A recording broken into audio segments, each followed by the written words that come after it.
오늘 하나님의 말씀은 마태복음 5장 8절입니다. 마태복음 5장 8절 같이 읽겠습니다. 시작. 마음이 청결한 자는 복이 있나니 그들이 하나님을 볼 것이요. 아멘. 목말씀 목사님 나오셔서 말씀 증거할 때 많은 은혜 받으시기 바랍니다.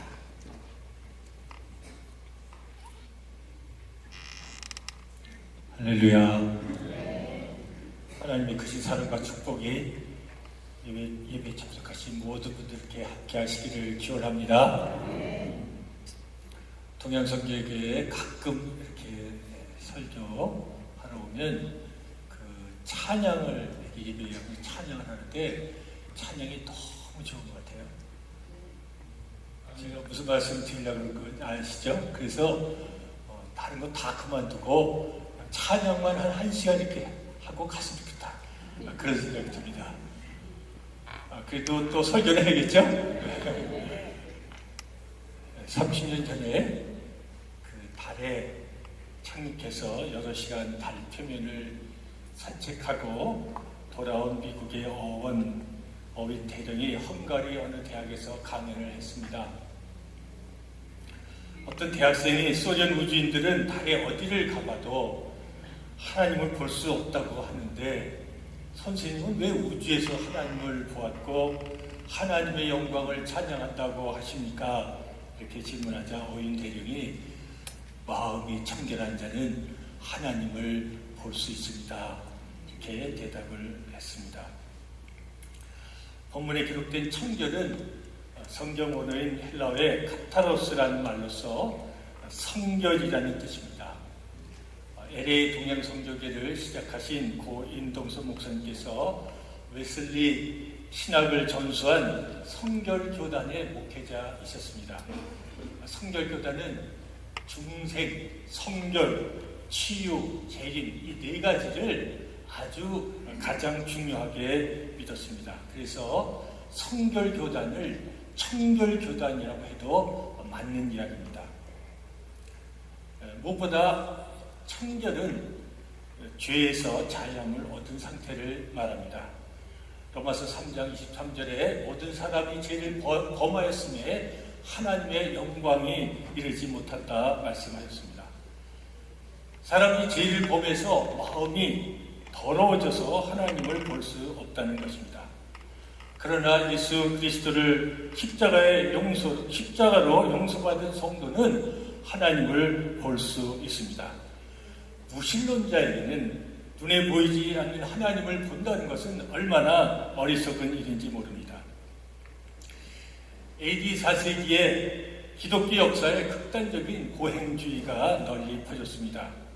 주로 수도원에서 많이 일어났는데 어떤 수도자는 6개월 동안 습지에서 벌거벗은 채 잠을 자면서 많은 독충에게 불리며 살았습니다.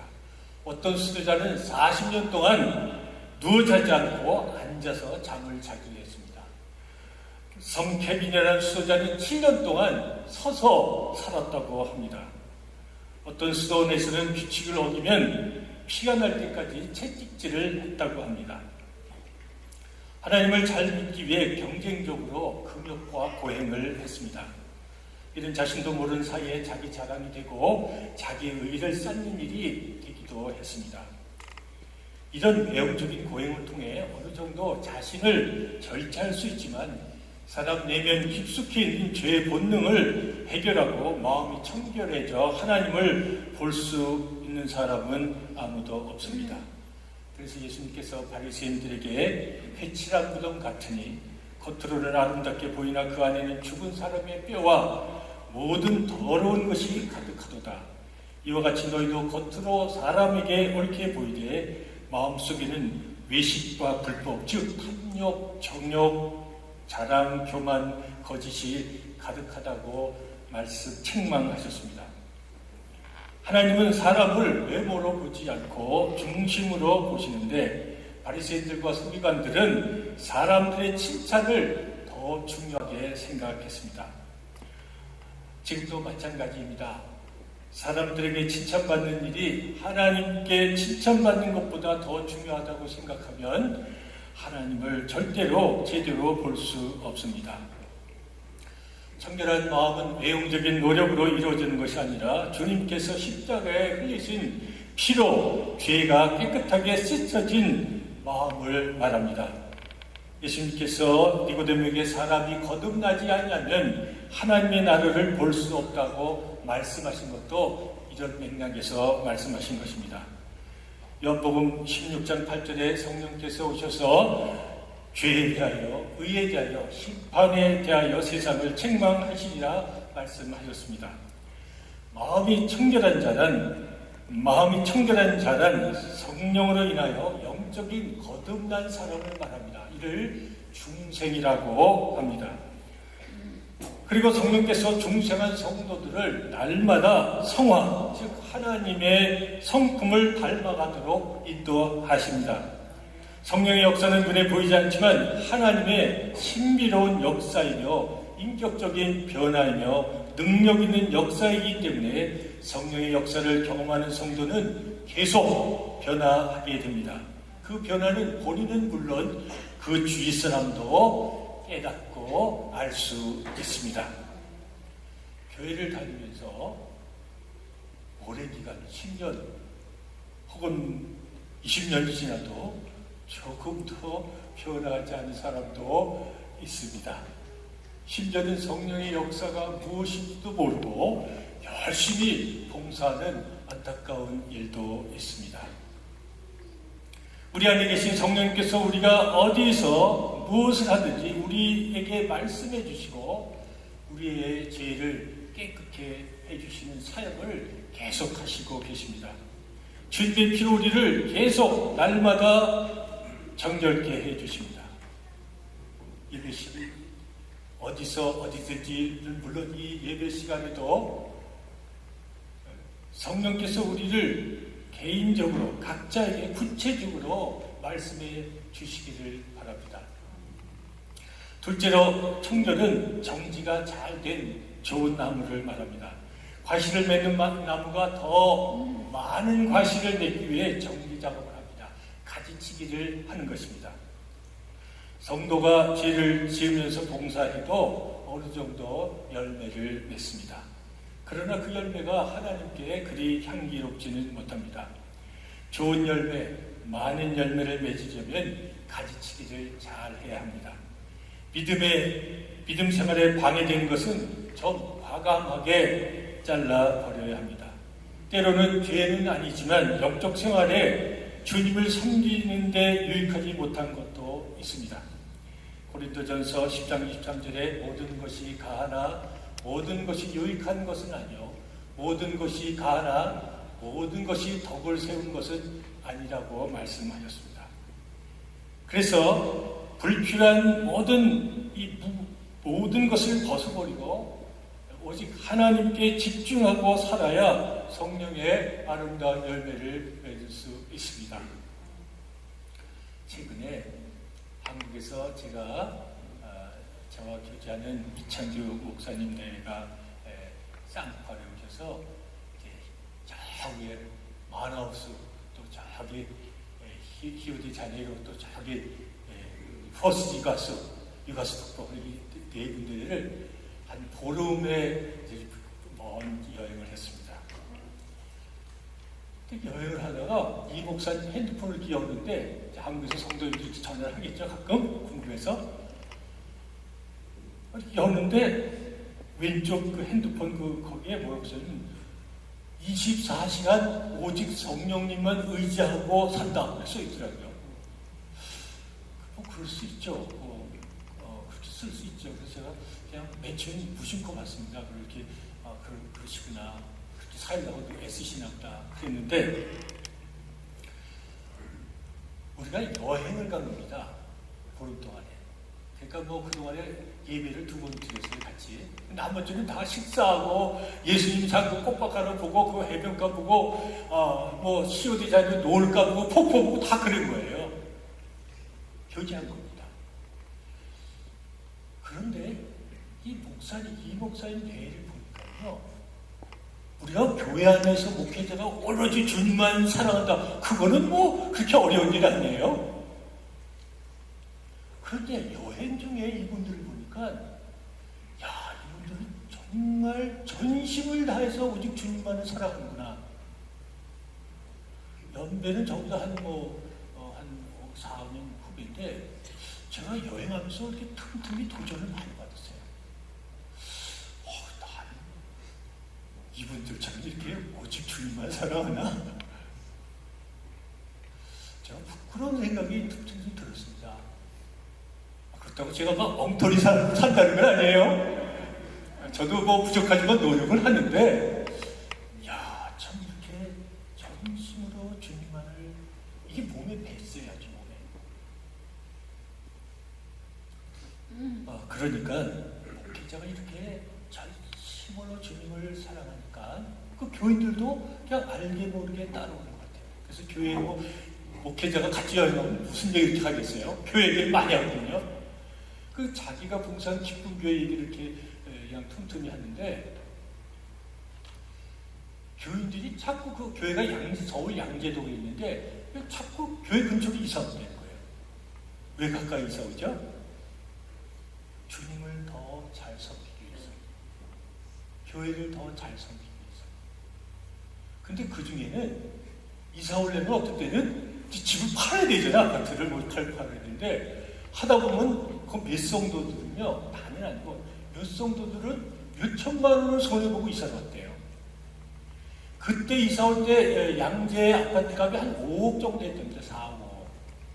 그런데 한 4, 5년이 지났는데 그 양재에 있는 아파트, 그 이사 온 아파트가 공원도 있고 여러 가지 좋아갖고 한 9억 내지 10억을 올렸대요. 그때 그 목사님이 너무 감사하다고 하더라고요.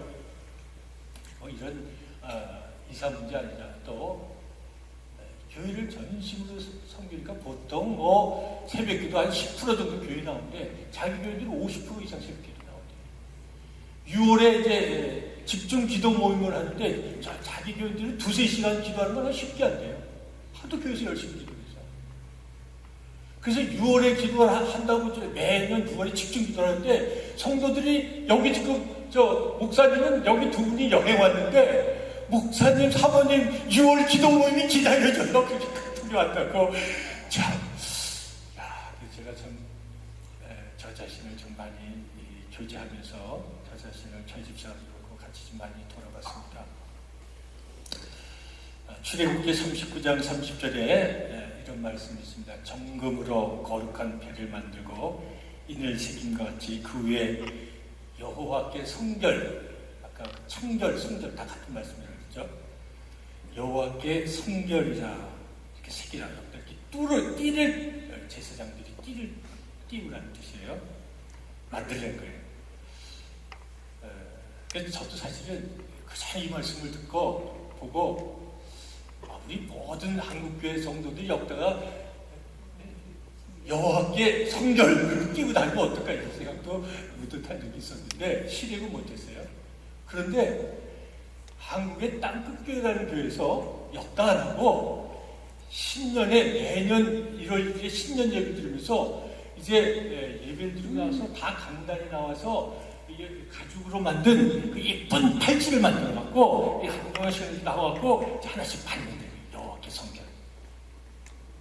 그래서 목사님이 뭐라 그러시냐면 그 새 1년 1월 1일 여호와께 성결하자 그렇게 나왔는데, 그리고 이제 팔찌를 받아갔는데 그 순간에도 욕심이 나가고 막 하나씩 갖고 막 2-3개씩 갖고 생각하고 웃어 죽겠다 그러시더라고요. 제가 한번 생각해 봤어요. 저는 그렇게 안 해봤지만 지금도 그렇게 한다고 목사님이 이렇게 보여주시더라고요. 전 교인이 여호와께 성결 이런 팔찌를 끼고 다니면 어떨까 하면 어떤 생각을 해봤더니 확실히 교회 안에서 좀 조심할 것 같아요. 그죠? 이거 이렇게 쫙 서로 보면서 서로 막 남 흉보고 그러기 좀 쉽지 않을 것 같아요. 김 집사 저렇다, 박 집사 저렇다, 그러기 좀 쉽지 않을 것 같아요. 그죠? 아무튼 그렇다고 안 하진 않겠지만 2번 할 것도 1번 할 것 같다 이런 생각이 좀 듭니다. 또 밖에 나가서도 세상 사람들이 여기 이렇게 예수님 사람이 여호와께 성결 그걸 좀 보여줘야 되는데 좀 조심하지 않을까 그런 생각도 들어요. 또 가정에서도 부부가 이제 말다툼하다가 막 또 막 격양이 되지 않습니까? 마음이. 그때 남편이 아니에게 여보 잠깐 이렇게 빼고 합시다. 뭐 빼고 뭐 이러다 보면은 좀 시간이 가고 마음이 좀 이렇게 진정이 되죠. 뭐 그런 것도 좀 도움이 되지 않을까 뭐 이런 저런 생각을 좀 해봤습니다. 좀 생각을 해보면요. 그 목사님 마음을 알겠어요. 저도 그런 생각을 했으니까. 그런데 좀 생각하면 사실은 우리가 기독교인으로 제대로 살지 못하니까 이렇게 해서라도 하는 거지. 사실은 이게 어떻게 보면 우리가 성숙하지 못한 모습도 될 수 있는 거예요.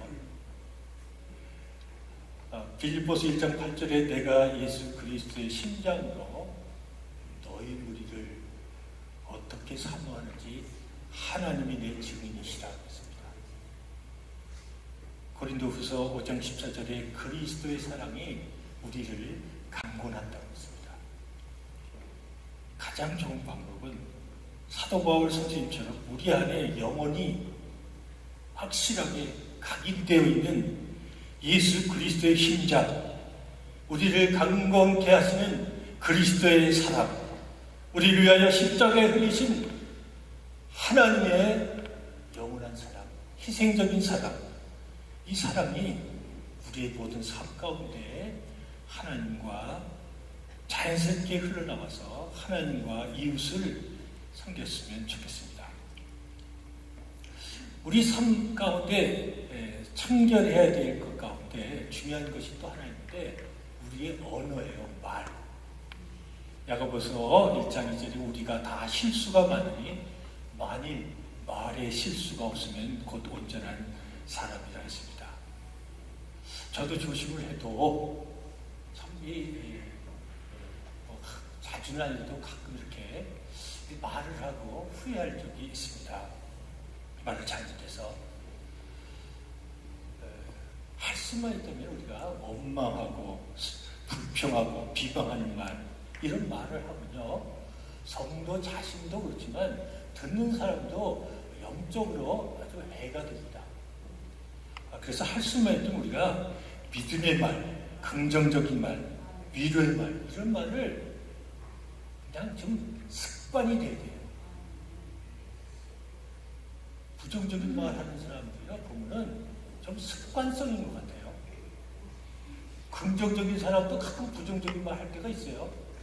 그러나 습관에 따라서 박 집사는 항상 긍정적이다 이런 사람이 가끔 부정적인 말 하는 건 그건 잘 이해할 수 있어요.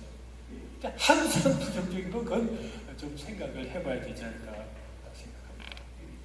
지금이 가정의 달인데요. 다른 적인 것도 절기하고 그 부모들이 자녀들을 여러 가지로 이뻐서 좋아서 또 책임을 해줄 수 있는데 물질적인 것도 다 한 부분이지만 특별히 이 자녀들을 말로 축복하는 그런 부모가 되어야 된다고 생각합니다. 자녀들이 지금 많이 부족해도 부모 마음에 위로해주고 격려해주고 이해해주고 그런 언어를 가정에서 이렇게 풍성하게 사용했으면 좋겠다. 우리 그런 모든 성도 되시기를 바랍니다. 어떤 아들이 성도피를 아버지가 갖고 왔어요. 도장 찍어달라고. 아버지가 보니까 이 아들이 공부 못하는 줄 알았지만 성적을 보니까 놀랍게 못하는 거예요. 가. 거기 보니까 양이 하나 있어요. 양. 딱 보니까 국어예요. 국어가 양. 다른 건 다 가요. 보통 부부 같으면 좀 야단치고 난리도 아니죠. 근데 아버지가 딱 보더니 양을 딱 국어과목 양을 딱 짚으면서 아들아, 너는 어떻게 이렇게 국어과목 과목만 집중적으로 탁월하게 보는 거 아니야? 다른 과목도 좀 집중적으로 공부해. 물론 좀 우스갯소리지만 자녀들이 이렇게 좀 부족해도 좀 부모가 우리도 다 실수하고 사는 사람이죠. 넉넉한 마음으로 자녀들을 품어주고 위로하고 축복해 주시는 그런 부모님 되시기를 부탁드립니다. 청구를. 마지막으로 그 청결은 그 마태복음 5장 8절에 마음이 청결한 자는 하나님을 볼 것이다. 이렇게 예수님께서 말씀하십니다. 그 본다는 것은 옵타노미아라는 그런 헬라어의 두 가지 뜻이 있습니다. 하나는 가시적으로 본다는 뜻이에요. 근데 이 헬라어를 번역하기 어려워서 그 말을 쓸 수가 없어서 그냥 본다고만 했는데 이 원어 뜻을 이렇게 좀 더 빛을 보면은 어떻게 보냐면 그냥 보는 것이 아니라 하나님의 임재를 통해서 본다 그런 뜻입니다. 우리가 어떻게 하나님을 보이지 않는 하나님을 보죠? 본문에는 청결한 마음을 가진 모든 성도는 하나님의 임재를 경험하면서 하나님을 본다 그런 뜻입니다. 그러니까 세상 사람들은 불가능합니다. 억만금이 있어도 불가능합니다. 제가 얼마 전에 인도네시아 봉사하러 갔는데 쌍파에서 두바이 가는 중에 갑자기 이상하게 좀 어지럽고 토할 것 같아서 멀미가 나는 줄 알고 급히 일어나서 화장실에 가다가 의식을 잃고 이제 쓰러졌어요.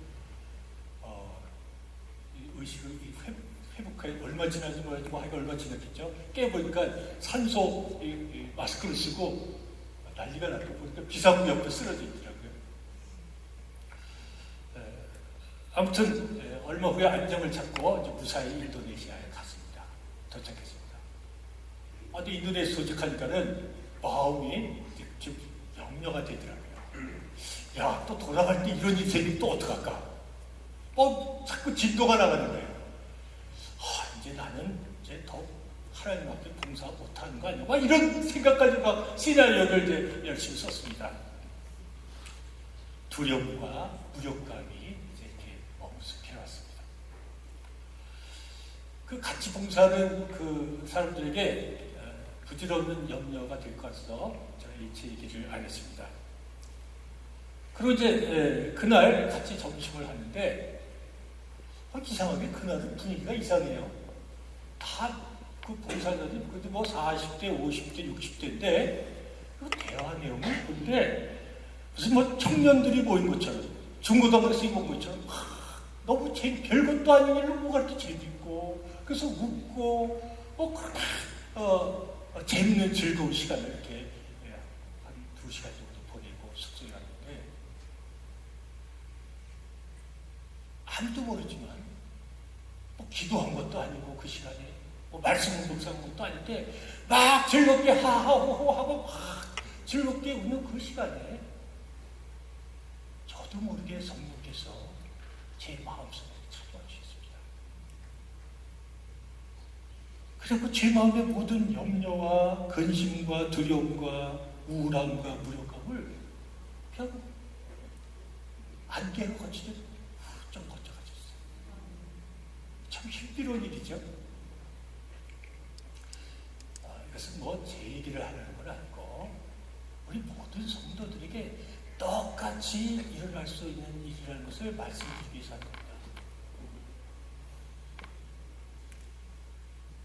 아무도 성령님을 눈으로 볼 수 없지만 우리가 어느 때든지 어디서든지 여행이든 기도 시간이든 어느 때든지 그분께서 우리를 찾아와 주시고 우리의 필요한 것을 말씀해 주시고 위로해 주시고 용기를 주시고 사랑해 주시고 이런 분이 우리 옆에 늘 계시다는 것을 말씀드리기 위해서입니다. 그래서 이제 봉사 잘 마치고 그래도 한번 건강을 체크해야 돼서 이제 한국에 돌아오는 길에 내과 갔더니 그 내과 의사 선생님 주거들이 다 멀쩡해요. 링게로 한 대 맞고 가세요. 그래서 됐습니다. 그리고 이제 씩씩하게 비행기 타고 쌍파에 잘 돌아왔습니다. 하나님께서 예수님께서 마음이 청결한 사람은 복이 있나니 하나님을 볼 것입니다. 그렇게 말씀하셨는데 바로 그런 말씀입니다. 어떤 상황이든지 성령께서 그분의 임재를 통해서 하나님을 경험하면서 본다는 그런 말씀입니다. 이사야 43장의 1절 3절 말씀 다 우리에게 적용되는 말씀입니다. 야곱아, 너를 창조하신 여호와께서 이제 말씀하시느니라. 이스라엘아, 너를 조성하신 자가 이제 말씀하시느니라. 너는 두려워 말라. 내가 너를 구속하였고 내가 너를 지명하여 불러나니 너는 내 것이다. 여러분은 하나님의 것입니다. 여러분은 예수님의 것입니다. 여러분은 성령님의 것입니다.